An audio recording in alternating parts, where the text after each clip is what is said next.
देखिए, अभी तक 11 पारा शिक्षिकाओं की मौत हो चुकी है और अभी तक सरकार संवेदनशील नहीं है।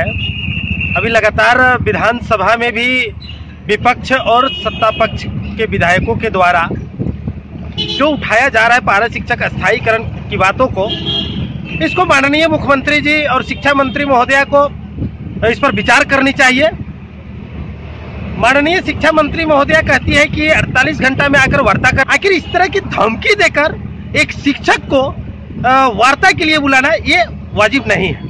हम वार्ता के लिए तैयार हैं, लेकिन वार्ता शिक्षा मंत्री और पदाधिकारियों के साथ हम लोगों ने कई बार वार्ता किए हैं, लेकिन इसका फलाफल रिजल्ट नहीं आया है।